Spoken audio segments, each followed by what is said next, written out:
and welcome to the good news here on the New Thought Media Network. I'm Reverend Michael Mangus, and I am filling in for Dr. Robert Brzezinski, who's preparing for a trip to Africa. This show focuses on the good news that's happening in our world, and more than likely, it's not reported on your local or national news. There is good happening in the world, and this program highlights some of those stories. We would like to give credit where credit is due here, and that is to our friends at the goodnewsnetwork.org. All of our evening's programming material tonight comes from this website, so goodnewsnetwork.org. And you can get also more information and also get on their daily mailing list. That's goodnewsnetwork.org. Our first story tonight comes from Philadelphia, and it's an 11-year-old Moroccan boy hears for the very first time thanks to experimental gene therapy in Philadelphia. So at the Children's Hospital of Philadelphia, also its acronym is CHOP or CHOP, an 11-year-old boy from Morocco is hearing the world for the very first time thanks to a revolutionary new genetic therapy that has cured his deafness. While the gene involved is quite rare, the milestone represents a breakthrough in the treatment of patients around the world with hearing loss caused by a dozen of different genetic mutations and marks another innovative move for gene and cell therapy in a new area of medicine. Born into a poor community in Morocco, Assam Dam, and that's his name, experienced a silent world while having inherited a form of hereditary deafness called otopherlin deafness. The gene otopherlin is found mutated in 200,000 people worldwide, and the mutation destroys a protein in the inner ear hair cells necessary to transmit sound to the brain. The New York Times reports that of several kinds of hereditary deafness, and otopherlin mutation has been the easiest target since the hairs in the inner ear can live on for decades, while other genetic mutations can cause the death of the hairs during infancy or even in the womb. Gene therapy for hearing loss is something that we physicians and scientists in the world of hearing loss have been working towards for over 20 years. And it's finally here, said Dr. John A. Germiller, who was the attending surgeon and director of clinical research. But just because it was something like a low-hanging fruit, reversing or curing otopherlin was no picnic. The inner ear and cochlea are complex closed-off environments, and several challenges requires years of study and also testing had to be overcome before they came up with this cure. But as for the result, young Mr. Assam had some convincing words for the Times. He says, "There is no sound I don't like," Assam said, with the help of interpreters. And he said that they're all good. How wonderful. How wonderful it is that a young man who couldn't hear now hears. And most of us who have our five senses and also mobile, we're able to walk, we don't realize what a gift that they are until they're gone. So congratulations to that young man and the medical team that did make it happen. Next, we have the story of a teen who was told that he'd never walk with cerebral palsy, just took first place in a bodybuilding competition. Hunter Moore is just like any other teen athlete. He loves to play sports and make the varsity team, and he doesn't mind throwing up a few gym selfies on his Instagram. "It's all generic, bro," he says laughingly while pumping his nearly 20-inch bicep. The genetics in Moore's case is systonic cerebral palsy from a stroke that he suffered as an infant that left him paralyzed on his left side. In this case, the genetics are the obstacle to overcome and not the immutable advantage that some athletes do enjoy. Yet Moore was born into a military family and so received an upbringing full of dictates like never give up, prove them all wrong. And it drove Hunter to spend most of his childhood building a body that was capable of the rigors of athletics. So for 7 years, he always made his school soccer teams and also now plays as the long snapper for his junior varsity football team while posting pretty impressive weightlifting numbers that even a non-paralyzed person could even feel safe bragging about. So by the time he competed last summer in the Professional Natural Bodybuilding Association, he was pressing, now get this, 120 pounds with one arm and deadlifting 405. You have to be pretty strong to do that. And he took first place in his category in Dallas, Texas, and he competed in November in Las Vegas to win first place in the professional class for men's disabled standing. He told Joker magazine, he said, "I will define myself and not let cerebral palsy or anyone else define me." Added that he plans to go to university to study marine biology, and he hopes to also pursue motivational speaking. Well, what a motivational story. If he can do it, what can you do? Next, here on The Good News, we will highlight a brand new drinking game that is sweeping Britain, sending pints to strangers across the nation as The Good News continues after this break.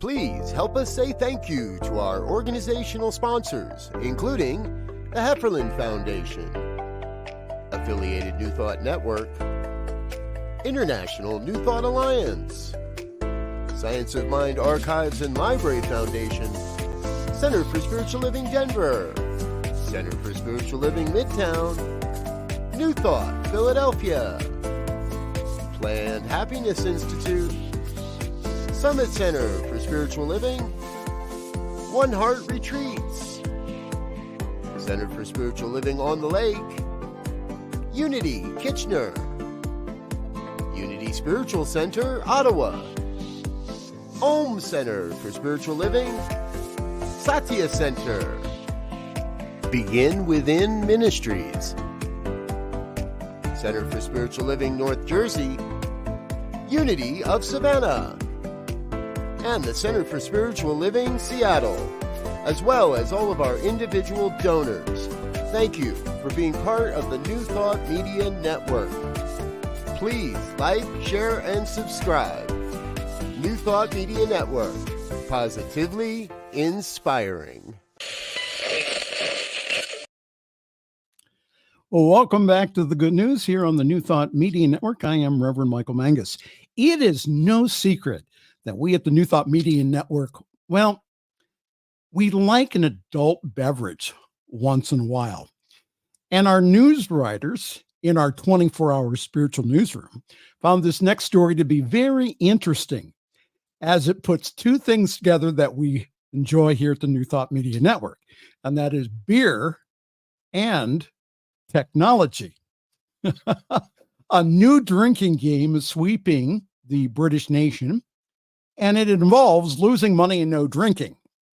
Now, if that sounds far fetched, it's because the game consists of ordering pints and other drinks to people that you'll never meet out of the goodness of your heart, like in Italy, where they have what's called cafe sospresso, but with alcohol and in English. So called Weatherspoons the Game, the activity has attracted international media attention, and the story goes like this. So one day, Chris Ullman from Portsmouth was out drowning his sorrows after a bad breakup and also a cancer diagnosis at the local J.D. Witherspoons, which is the largest UK pub chain, which has over 800 locations. 800 of them. So Illman discovered a sort of loophole in the Weatherspoons app where one can select their location manually rather than activating their phone's automatic location services. So this would allow them to enter a table number and order drinks anywhere in the nation. So after the discovery, Illman created a closed Facebook group for himself and his buddies to buy each other's drinks that way. Then one day, the group became open, and in a few days, there were over 500,000 members. And this is in the United Kingdom alone. So the way that the Weatherspoons game works is this. People post a photograph of themselves, their ID card, and their location and table number, along with an explanation of why someone should buy them a drink. A group of dedicated volunteers then check the ID and approve only the polite and good-natured post to the wall where anyone can check the feed and decide to send them a drink or not.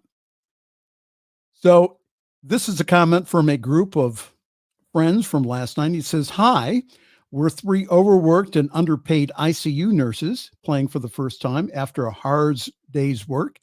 Any contributions are extremely welcomed." So the reply was 1 bottle of fizz en route from a tired second-year student nurse. Please enjoy and thank you for your patience with us students. How cool is that?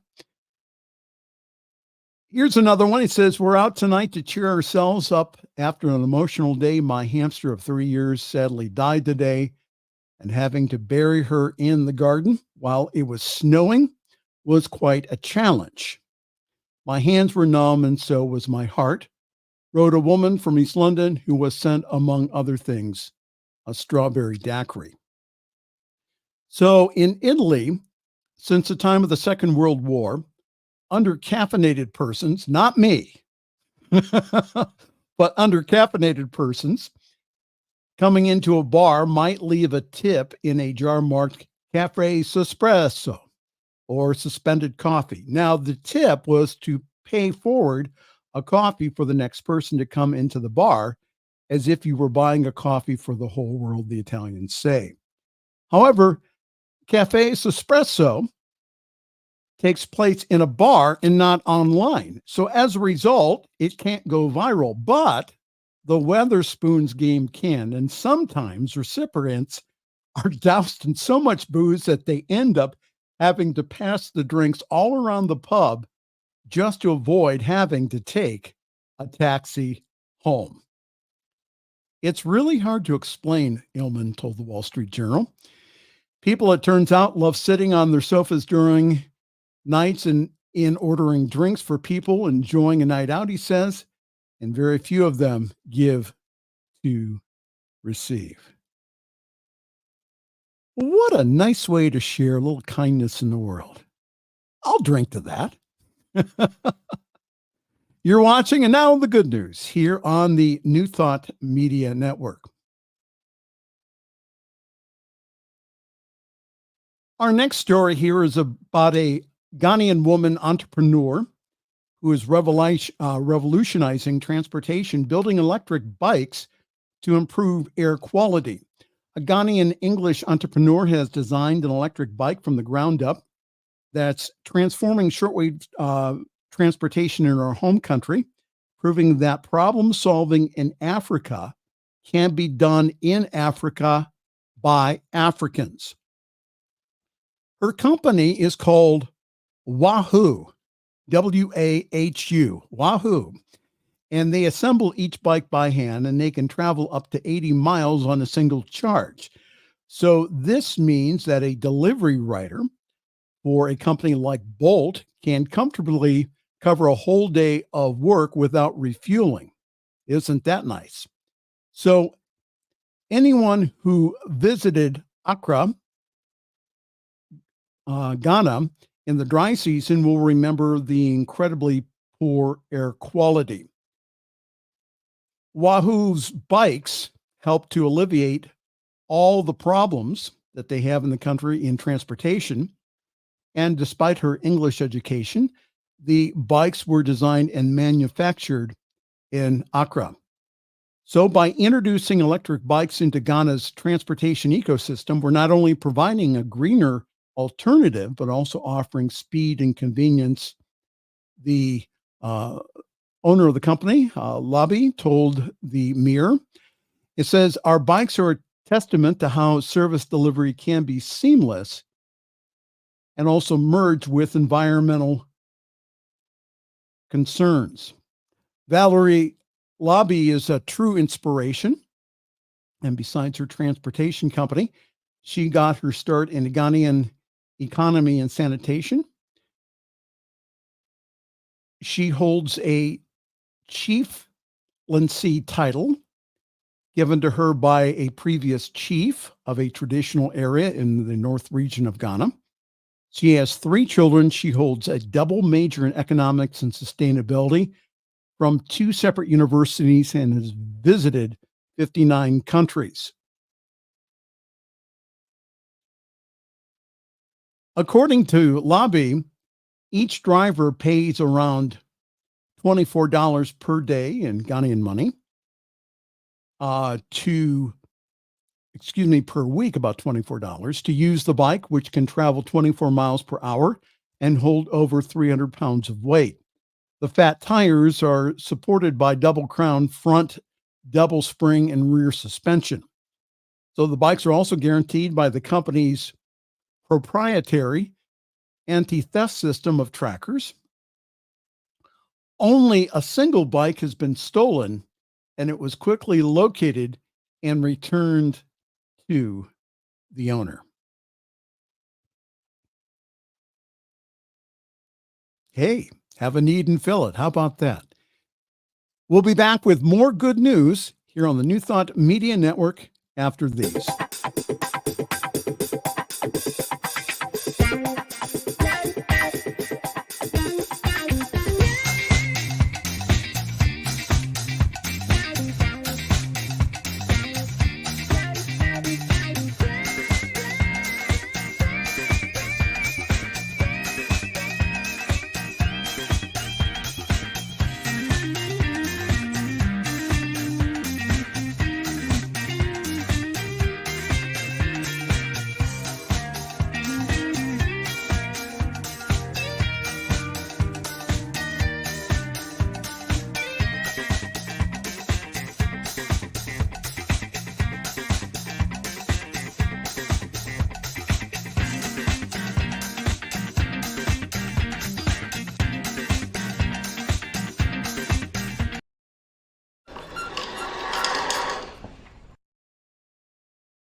Well, hello there, and welcome back to our third and final segment of the good news here on your New Thought Media Network. I'm Reverend Michael Mangus, and I am subbing in for the Dr. Robert Brzezinski, who's on his way to represent us in Kenya at a conference. So it's really good to have everyone with us this evening. We have two more stories, including Hero of the Week.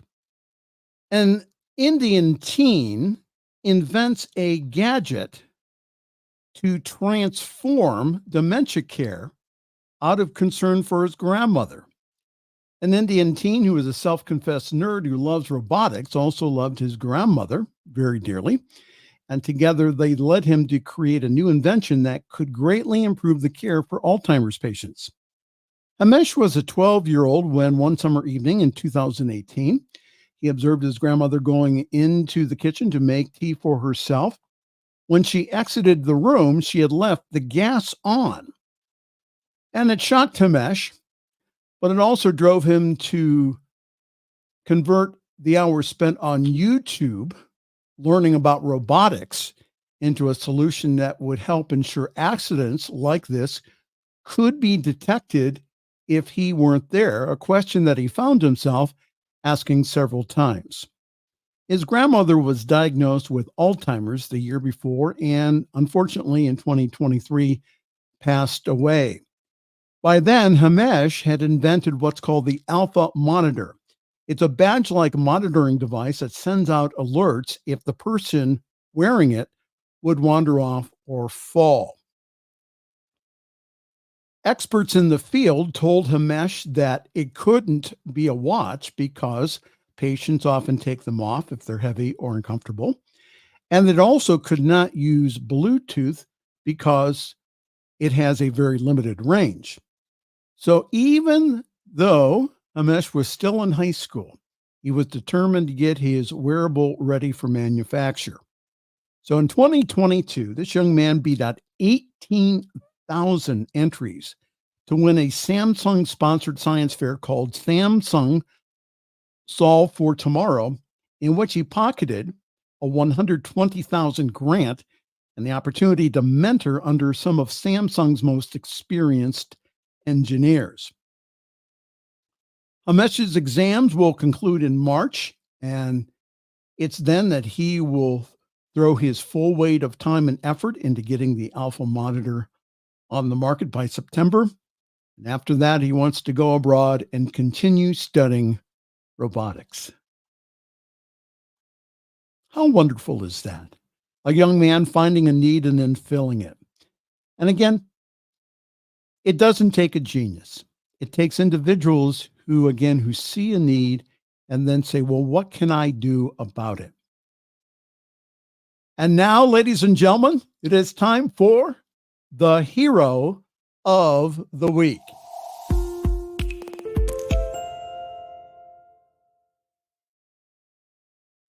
And our hero of the week is someone who you would consider unsung. However, it really shows how we can each play a part in making a world that does work for everyone. So, a grocery worker rescues a mom by asking a crying toddler if she wants to scan items. So, it doesn't matter how expert you are at calming your own child, sometimes they are simply inconsolable. And parallel to that fact is another that, as much as an expert as you may be in calming your child, every so often you meet a person who is a child whisperer or a master. And that was the case for Marianne Burns, 38, who was shopping at a Dollar Tree in Cedar Grove, New Jersey, when her 2-year-old daughter, also named Marianne, started to have a meltdown. Now, fortunately for the Mariannes, they were in the presence of a master. The cashier, who was recorded picking up the youngster and instantly calming her with an invitation to scan the items together. Marianne said this. She says, I went to a Dollar Tree store about a town away with my daughter and mom to pick up some stuff for Christmas. My mom had a separate cart and was still shopping by the time that we were in line, and the store was pretty busy. My daughter is that of toddler age when she gets restless and she wants to be picked up all the time. So she started to cry and have a little meltdown, which is hard to manage with all of my stuff that I was trying to pay for and not keep people waiting behind me, she explained. The cashier, Fatima Leftwich, noticed that Marianne was struggling and kindly asked the toddler in her terrible twos if she wanted to help behind the counter. The little Marianne said, yes. And she asked us if it was cool for her to pick up my daughter, and then helped her scan all of my items and even some of the people's items behind me. I saw a woman who had the ability to calm my daughter down with such a wonderful, trusting energy. It was amazing. A video shows Marianne completely at ease in Fatima's arms, scanning items while being encouraged by Fatima, telling her that she is a very fast learner. Marianne and Fatima have kept in contact since the video was filmed, and Fatima has been transferred to a Dollar Tree closer to her home. So congratulations to Fatima Leftwich for her act of kindness and also being our hero of the week. Well, that's all for us here on the Good News. This is Reverend Michael Mangus, and I'm going to encourage you to make some good news this week. On behalf of our production staff and also Reverend Robert Brzezinski, I'm Reverend Michael Mangus, and I'm going to wish you a very pleasant good night.